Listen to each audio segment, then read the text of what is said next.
اللہ الرحمن الرحیم اللہم صلی علی محمد و آلہ و اطرتہ بعدد کل معلوم لک۔ سامعین محتشم، اللہ تبارک و تعالی نے اپنے انبیاء میں سے ہر نبی کو ایک شان وہ ہے جو اس دنیا میں عطا فرمائی، اور ایک مقام اور شان قیامت کے دن بروز حشر اللہ پاک ان ہستیوں کو عطا فرمائے گا۔ جیسے انبیاء علیہ السلام کو دنیا میں شانیں ملی ہیں اور تاجدار کائنات سرور انبیاء صلی اللہ علیہ وسلم تمام انبیاء کے امام ہوئے، اور حضور کی شان تمام انبیاء میں نمایاں ہے۔ حضور کی شان سب سے بڑھ کر ہے اور حضور سب سے افضل ہے۔ ایسے ہی قیامت کے دن روز محشر بھی حضور علیہ الصلوۃ والسلام کی شان، آپ کا مقام، آپ کی محبوبیت وہ تمام انبیاء سے جدا ہوگی۔ وہ شان جو مصطفیٰ کریم علیہ السلام کو عطا ہوگی وہ کسی اور کو نہیں ہوگی، اور قیامت کے دن بھی عظمت مصطفیٰ صلی اللہ علیہ وآلہ وسلم کا جلوس دیکھنے والا ہوگا۔ صحیح بخاری اور صحیح مسلم کی متفق علیہ روایت ہے، حضور علیہ الصلوۃ والسلام نے فرمایا، قیامت کے دن میں اللہ کی بارگاہ میں شفاعت کروں گا، اور کل انبیاء علیہ الصلوۃ والسلام کی امتیں ایک جگہ پر جمع ہو جائیں گی، اور جمع ہو کر شفاعت کے لیے حضرت آدم علیہ الصلوۃ والسلام کے دروازے پر جائیں گی، اور سارے نبیوں کی امتیں جمع ہو کر جب حضرت آدم علیہ السلام کی بارگاہ میں پہنچیں گی کہ آپ اللہ کی بارگاہ میں ہماری سفارش کریں، ہماری شفاعت کریں، تو آدم علیہ الصلوۃ والسلام، حدیث کے الفاظ ہیں، حضور فرماتے ہیں، آدم علیہ الصلوۃ والسلام فرمائیں گے، اذهبوا الی غیری، آج میرے سوا کسی اور کے پاس چلے جاؤ، میں تمہاری آج کوئی مدد نہیں کر رہا، کسی اور کی طرف جاؤ۔ ساری امتیں جمع ہو کر حضرت نوح علیہ الصلوۃ والسلام کی بارگاہ میں آئیں گی۔ حضرت نوح علیہ الصلوۃ والسلام کی بارگاہ اقدس سے بھی یہی جواب آئے گا کہ آج میں تمہاری کوئی مدد نہیں کر سکتا، اذهبوا الی غیری، تم کسی دوسرے کے پاس چلے جاؤ، میرے علاوہ کسی اور کی طرف جاؤ، آگے بڑھو۔ چلتے چلتے لوگ، ساری امتیں ایک جلوس کی صورت میں حضرت ابراہیم علیہ السلام کی بارگاہ میں آئیں گی۔ حضرت ابراہیم علیہ الصلوۃ والسلام کی بارگاہ سے بھی یہی جواب آئے گا، اذهبوا الی غیری، کسی اور کے پاس جاؤ۔ حضرت موسیٰ علیہ السلام کے پاس آئیں گے۔ الغرض کل انبیاء علیہ الصلوۃ والسلام کے پاس سارے امتی جمع ہو کر آئیں گے، ہر نبی کے دروازے سے یہی جواب آئے گا، اذهبوا الی غیری، تم کسی اور کے پاس جاؤ۔ بالآخر چلتے چلتے وہ جلوس حضرت عیسیٰ علیہ الصلوۃ والسلام کی بارگاہ میں آئے گا۔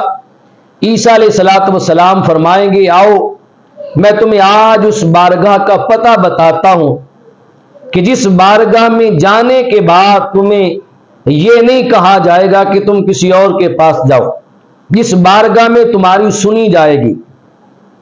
تو عیسیٰ علیہ الصلوۃ والسلام ان کل نبیوں کی امتوں کو جو جمع ہو کر ایک وفد اور جلوس کی صورت میں عیسیٰ علیہ السلام کے پاس پہنچیں گی، عیسیٰ علیہ السلام اس جلوس سے کہیں گے کہ اذهبوا الی محمد صلی اللہ علیہ وسلم، تم محمد صلی اللہ علیہ وسلم کی بارگاہ میں چلے جاؤ، آج وہاں تمہاری سنی جائے گی، تمہاری مانی جائے گی، آج وہاں پر شفاعت کی جائے گی۔ وہ اللہ تبارک و تعالیٰ کی بارگاہ میں شفاعت کا دروازہ کھلوائیں گے۔ جب لوگ جمع ہو کر بارگاہ رسالت مآب کی جانب وہ عظمت کا جلوس لے کر جا رہے ہوں گے، میرے مصطفیٰ اس آتے ہوئے جلوس کو دیکھیں گے اور میرے آقا فرمائیں گے، انا لہا انا لہا، امتیو آؤ، انا لہا انا لہا، آؤ، آج میں ہی تمہاری شفاعت اللہ کی بارگاہ میں کروں گا۔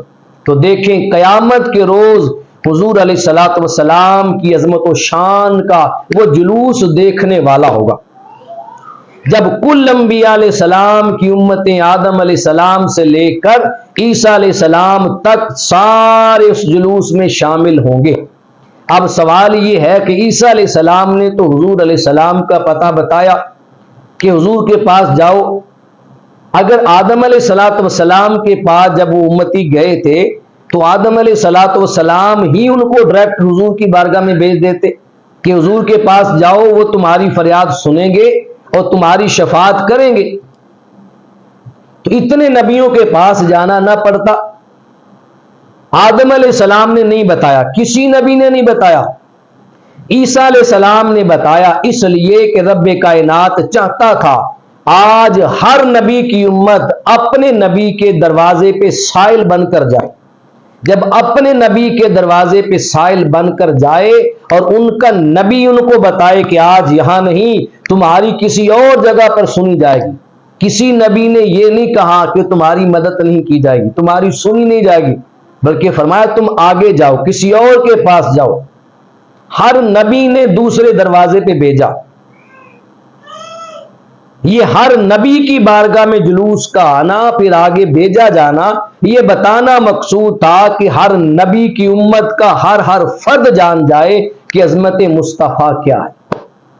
عظمت مصطفیٰ کا یہ جلوس کل انبیاء کی بارگاہ میں آئے اور ہر نبی مصطفیٰ کریم علیہ السلام کی شان بیان کرے، ہر کسی کو میرے محبوب کی شان محبوبیت کا علم ہو جائے۔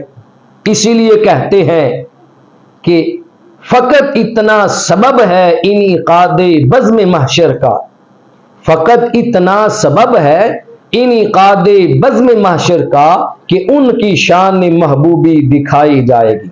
محشر جو بپا ہوگا یہ فقط میرے آقا صلی اللہ علیہ وسلم کی شان محبوبی کا اظہار کرنے کے لیے ہوگا۔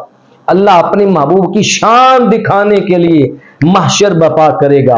اللہ پاک ہمیں اپنے آقا صلی اللہ علیہ وسلم کی شانوں کے ترانے آخری سانس تک پڑھتے رہنے کی اور ان کی شانوں کا اقرار کرنے کی اور اپنا سر تسلیم خم کرنے کی توفیق اور سعادت نصیب فرمائے۔